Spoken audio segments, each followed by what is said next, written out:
Hi everyone, this is Akash, BBA Aviation second year.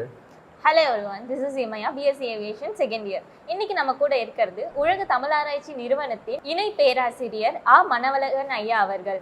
வணக்கம் sir. வணக்கம். இன்னைக்கு session பத்தின உங்களோட கருத்து என்ன? ஸ்டூடெண்ட்ஸ் இன்டரப்ஷன் எப்படி சார் இருந்துச்சு?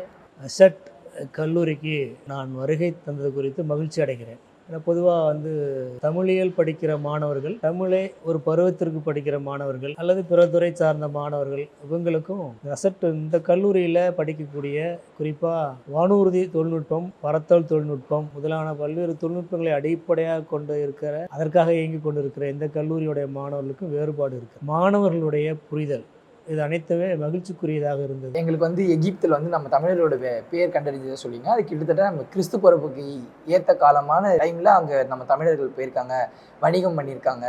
அதுவும் முக்கியமாக அரசர்கள், அந்த அரசர்கள் முக்கியமான இடத்துல நம்ம தமிழர்கள் பேர் இருக்குன்னு சொன்னீங்க. தமிழர்கள் பொறுத்தவரையில் அவங்களுடைய வணிகம் அப்படிங்கிறது மிக முக்கியமான ஒரு கூறு. உலகம் முழுவதும் பறந்து விரிந்திருந்த தமிழர்கள் யாதும் ஊரே யாவரும் கேளீர் அப்படின்னு தான் தன்னுடைய வாழ்வியல் கோட்பாட்டை அவங்க நிறுவியிருந்தாங்க. அதுக்கு மிக முக்கியமான அடிப்படை கடல் அவங்களுக்கு ஒரு வீடு போல், அவங்களுக்கு முன்னீர் குட்டத்து என்று சொல்கிறாங்க. அது ஒரு குட்டம் போல் அவங்களுக்கு ஓடி விளையாடுகிற ஒரு இடம் போல தான் அவங்க அதை வடிவமைச்சிருந்தாங்க, பார்த்துருந்தாங்க. அந்த வகையில் உலகம் முழுவதும் அவங்களுக்கு தொடர்பு இருந்தது. வணிகத்தின் மூலமாக, குறிப்பாக கடல் வணிகத்தின் மூலமாக தொடர்பு இருந்ததுங்கிறதுக்கு சங்க இலக்கியங்கள் நிறைய சான்று தருது. யவனர் செய்த வினைமா நன்கலம் பொன்னோடு கரியோடு பெயரும் அப்படிங்கிறாங்க. யவனர் நாம் சொல்கிறது பண்டைய எகிப்து, மெசபடோமியா நாகரிகம், ரோம் நாகரிகம். காலேஜ் பற்றின உங்களோட ஒப்பீனியன் என்ன சார்?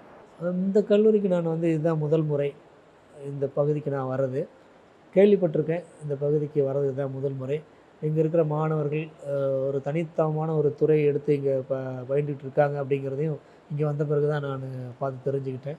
ஒரு நல்ல ஒழுக்கமும் சீரிய அணுகுமுறையும் சிறந்த கல்வியும் வழங்கக்கூடிய ஒரு இடமாக இது இருக்கும். பெரிய புரிதல் இல்லைன்னாலும் என்னுடைய பார்வையில் சிறந்த கல்லூரியாக நான் இதை நிர்ணயிக்க முடியும்.